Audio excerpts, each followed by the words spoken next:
test is in 4-part, Part 1, Part 2, Part 3, and Part 4. Now look at Part 1. Part 1. You are about to hear a conversation between a man and a woman who are having a discussion about enrolling in a university course. First, you have some time to look at questions 1 to 7.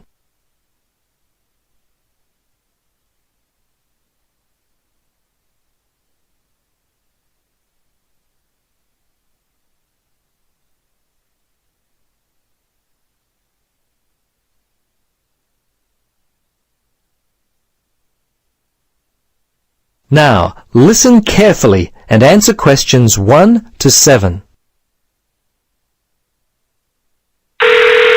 Registrar's office, this is Pam. Yes, hello. I'm calling about enrolling to study at the university. This is the right number? Yes, this is Mitchford University admissions. What would you like to know? Well, basically I need to know what I have to do to be enrolled as a student. You see, I'm currently studying education at another school. I've just finished my first year, but I'm not really enjoying it. I think I'm more interested in accounting. My dad teaches maths, so I thought it might be a good choice. Well, better than business anyway. Okay. Have you received a registration pack? No? How can I get one of those? Well, you've got to have one to register. You can enroll at the university at any time after you receive a registration pack. These are usually available from September for first-year and transferring students, and from November for returning students. On the basis of the information contained in the registration pack, you should attempt to make a firm choice about which courses to study before completing your form. I see. So I've only got a month to get my registration pack in. Can you send me one? Sure. If you are close to a high school, the registration pack and university prospectus are available from the Careers Advisor. Would that be helpful? Well, the closest school's too far away and I haven't got a car. Are there any other ways you can send it to me? Well, for prospective students who have already left school, the registration pack and prospectus are available from the university information line. But that might not be of help for you? No, not really. I'll tell you what. Why don't you give me your contact details and I'll send a pack out to you. At least that would be a start. Okay, sounds good. Right. Firstly, what's your name? Richard Dreyfus. That's Dreyfus. Your address there, Richard? Unit 12, 15 Sportsman Avenue. That's Sportsman, Mermaid Beach. 4554. And your telephone? Yes, I won't give you my home. Mobile's best. 0414. Hang on a minute, I don't call myself usually. I think it's 0414 658 339. Yes, that's it. Okay, now, do you have email? Yes, I do. It's Dreyfus, my last name, at igo. That's IGO.com. All lowercase letters, of course. Before you listen to the rest of the conversation, you have some time to look at questions 8 to 10.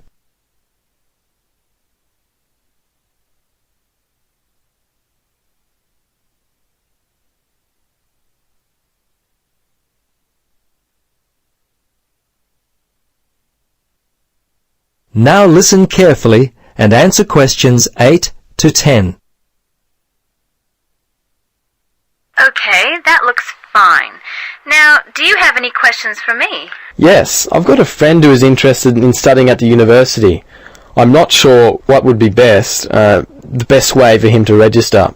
Can you give me some suggestions? Sure, there are 3 ways to register.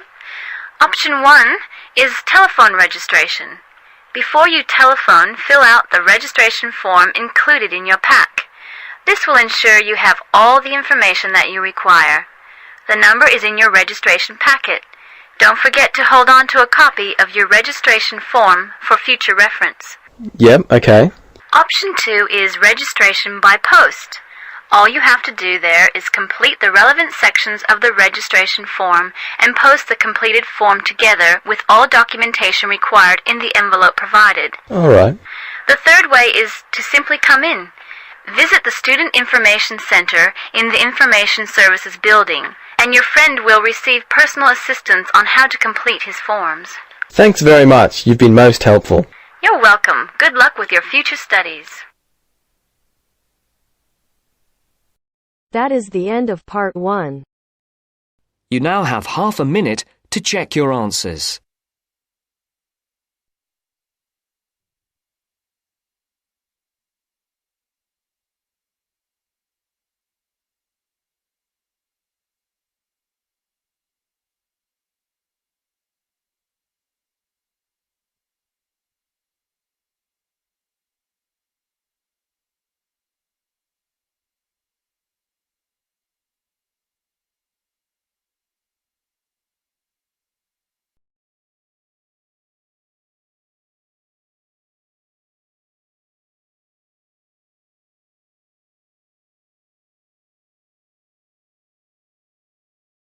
Now turns to part 2.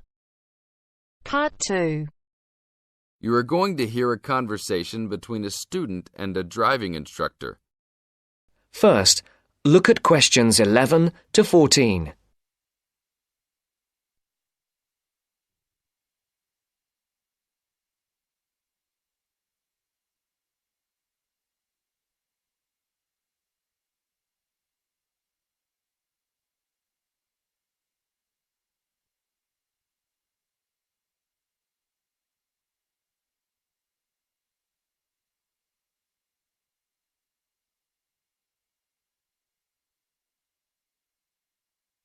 Listen carefully.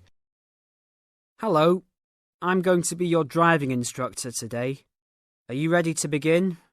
Hi, hope you don't mind. It's my first time driving a car. Of course not. That's my job. I teach people like you how to become a safe and responsible driver. So let's begin. Remember, the most important rule of driving: safety first. There are some steps to follow. First, you should put on your seatbelt. You should always remember to do that. In case of an accident or emergency, having a seatbelt on is of utmost importance. Okay, I have my seatbelt on. Now what should I do? Start the car. Good. Now make sure that the steering wheel is in the proper position and that your seat is not too far or not too close to the pedals. I'm all ready to go. Should I shift into first gear? Don't forget to put the parking brake down.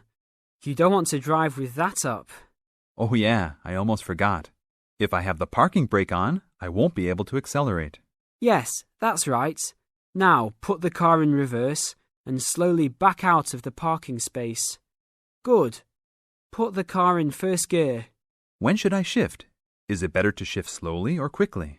You can shift whenever you feel is appropriate. This means shifting should occur smoothly. Do not shift too slowly or you will stall. Shifting too fast will waste gas. Shifting is simple. Just remember to shift smoothly. To shift, you will have to push the clutch and then push the gas pedal. Before the broadcast continues, look at questions 15 to 20.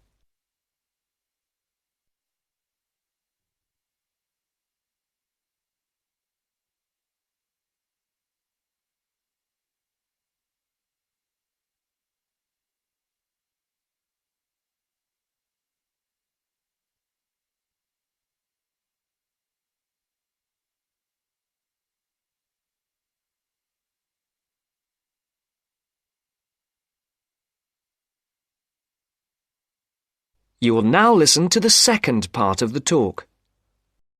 Remember, smoothly is the key to good shifting. Like this? Yes, that's good. Now keep it slow. Don't drive very fast just yet. Be sure to constantly check your mirrors for oncoming traffic. Always be aware of everything that is around you, including 3 important things. Remember these 3: people crossing the streets, other cars, and bicycles riding next to you. What should I do if I see a yellow light? Well, it's always better to brake instead of trying to run it. But if you're travelling at a speed where it's impossible to stop in time, then you should try to make it across the intersection. But remember, you should always try to stop. It's the safest way to avoid an accident. Even if I have to brake very suddenly? Yes, even if you have to brake suddenly. What about if a driver behind me is going a lot faster than I am?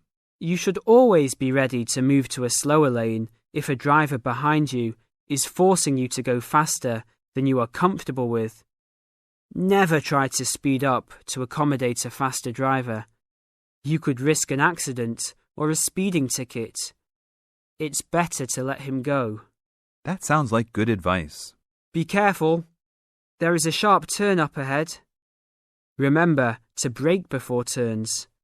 Otherwise, you might flip over if your speed is too high going into a turn. Got it. I know that I should always try to observe all traffic safety. That's right. If safety is not your first priority, it will make driving very dangerous for you and other drivers on the road. Okay, park the car here.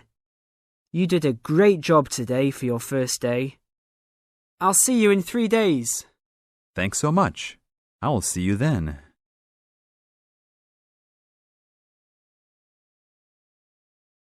That is the end of part 2. You now have half a minute to check your answers.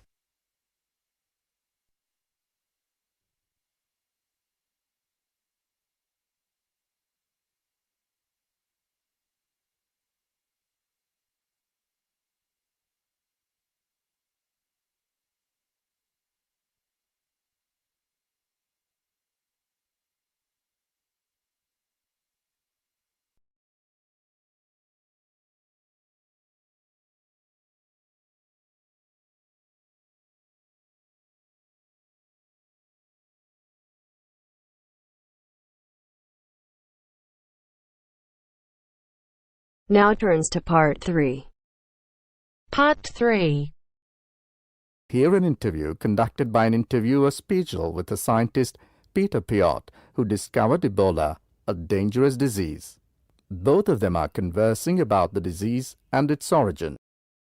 First, you have some time to look at questions 21 to 25.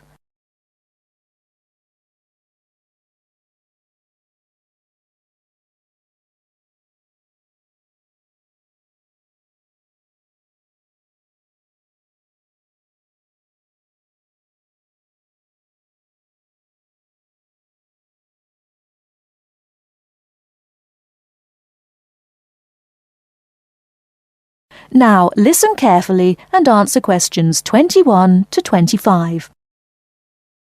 Professor Piot, as a young scientist in Antwerp, you were part of the team that discovered the Ebola virus in 1976. Can you tell how did it happen? I still remember. Some day in September, a pilot from Sabina Airlines brought us a shiny blue thermos and a letter from a doctor in Kinshasa, in what was then Zara in the thermos. He wrote there was a blood sample from a Belgian nun who had recently fallen ill from a mysterious sickness in Yambuku, a remote village in the northern part of the country. He asked us to test the sample for yellow fever. These days, Ebola may only be researched in high-security laboratories. How did you protect yourself back then? We had no idea how dangerous the virus that we were dealing with was.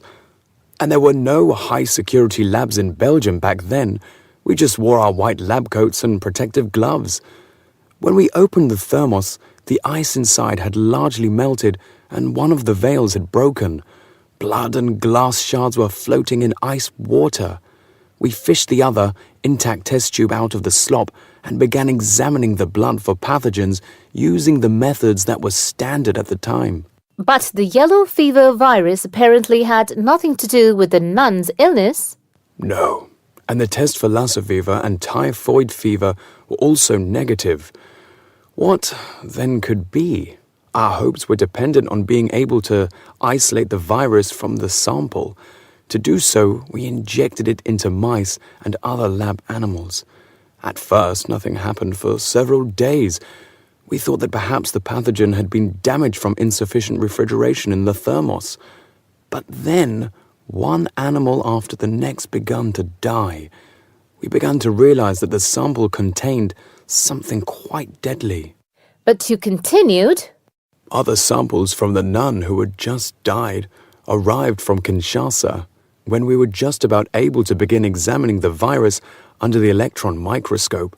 The World Health Organization entrusted us to send all of our samples to a high-security lab in England. But my boss at the time wanted to bring our work to a conclusion no matter what. He grabbed a vial containing virus material to examine it, but his hand was shaking and he dropped it on a colleague's foot. The vial shattered. My only thought was, oh shit! We immediately disinfected everything, and luckily our colleague was wearing thick leather shoes. Nothing happened to any of us. Before you hear the rest of the talk, you have some time to look at questions 26 to 30.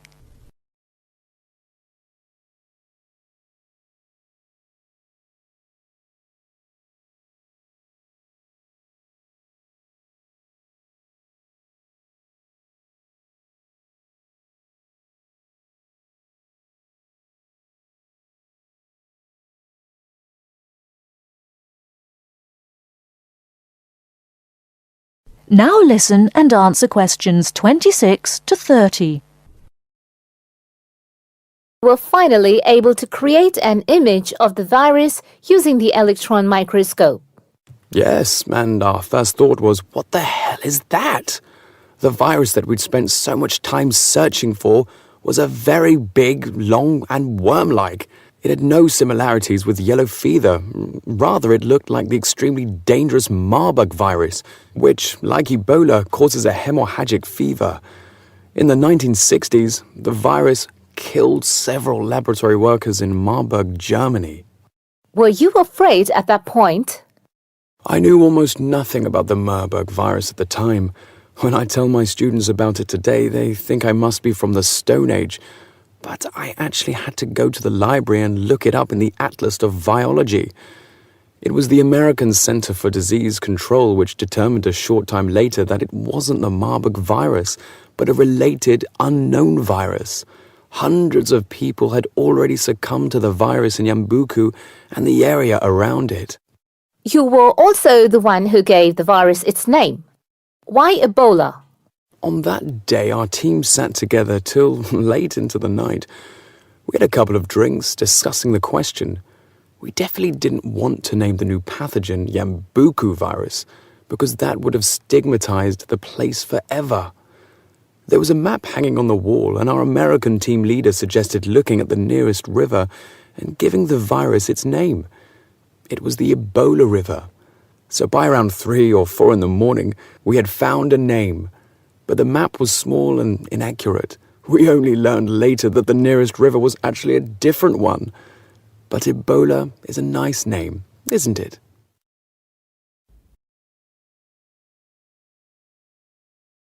That is the end of part 3. You now have half a minute to check your answers.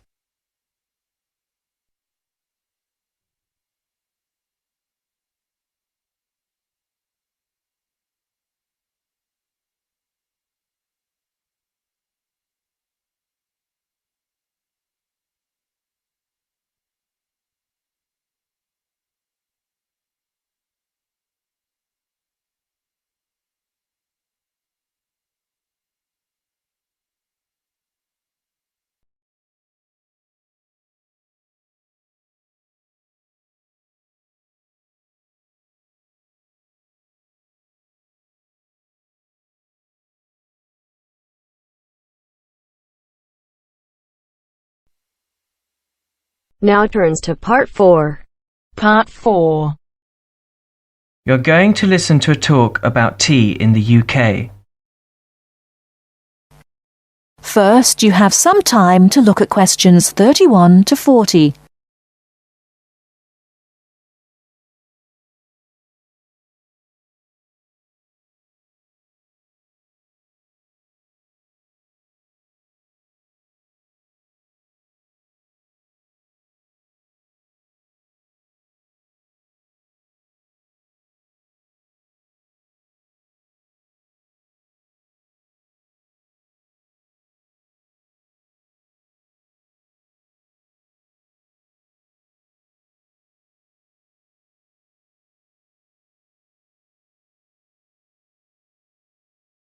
Now listen carefully and answer questions 31 to 40. During the 1930s, there was a popular song which had the title "Everything Stops for Tea," and to millions of British people, a restful cuppa is still an ideal way to relax for a few minutes from the rigours of the day. The English custom of drinking tea has its roots in the 17th and 18th centuries. When first imported to Britain, the exotic cha, or cha, as the Chinese tea was variously called, was considered a man's drink to be enjoyed with colleagues at London coffee shops. These were popular meeting places for many walks of life: politicians, lawyers, poets, actors, and writers.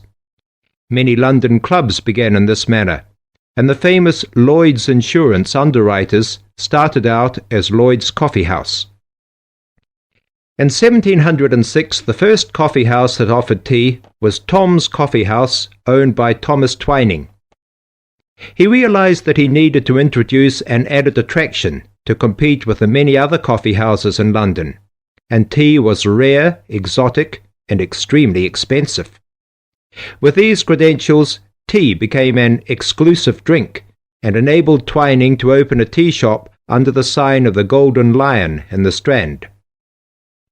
By the 18th century, the ladies of the more affluent classes were going China mad, using tea as an excuse for displaying their extravagant purchases of Chinese porcelain and Dresden tea sets. A comprehensive tea tray would consist of a teapot and stand, teacups and saucers, sugar bowl, milk jug, and basin for discarded tea and tea leaves. Tea was still expensive and kept in locked tea caddies. Skilled craftsmen fashioned caddies of carved inlaid woods fitted with crystal and precious metals. To ensure the servants weren't tempted by this priceless commodity, the caddy was kept locked, and only the mistress of the house held the key and prepared tea when guests came to visit. No well-brought-up young Englishwoman could consider herself socially acceptable unless she knew how to brew a proper cup of tea. As the 18th century progressed, changes in commerce and working hours resulted in the main meal of the day being taken much later in the evening. The prospect of lasting from breakfast until evening did not appeal to the Duchess of Bedford, who is usually credited with being the first to alleviate late afternoon hunger pangs by introducing a small 4 o'clock meal served with tea. With time, the light, wafer-thin toast or delicate white bread gave way to exotic fillings like tomato and egg, cucumber, chicken, or potted shrimps, followed by buttered scones, crumpets, or elegant pastries. The popularity of tea continued to spread, but it was not until 1839 that the first shipment of Assam Indian tea was landed in Britain. A healthy trade with India was soon established, and tea clippers, like the Cutty Sark, now a museum in a dry dock at Greenwich, were reaching the peak of their sailing days. In 1879, the first limited shipments of Ceylon tea began to arrive, and by 1880 this had been firmly established alongside Indian and China teas, giving the broad range of teas that are available today. There have been few changes in 3 centuries of tea trading. London is still the centre, and indeed Twining still has a shop on the site of the original Tom's Coffee House at 216 The Strand. The name Twining has been linked with tea for over 280 years. Indeed, it was Richard Twining, in his capacity as chairman of the dealers of tea, who in 1784 persuaded Prime Minister William Pitt to reduce the high tax on tea, making the beverage more accessible to the general public. That is the end of part 4.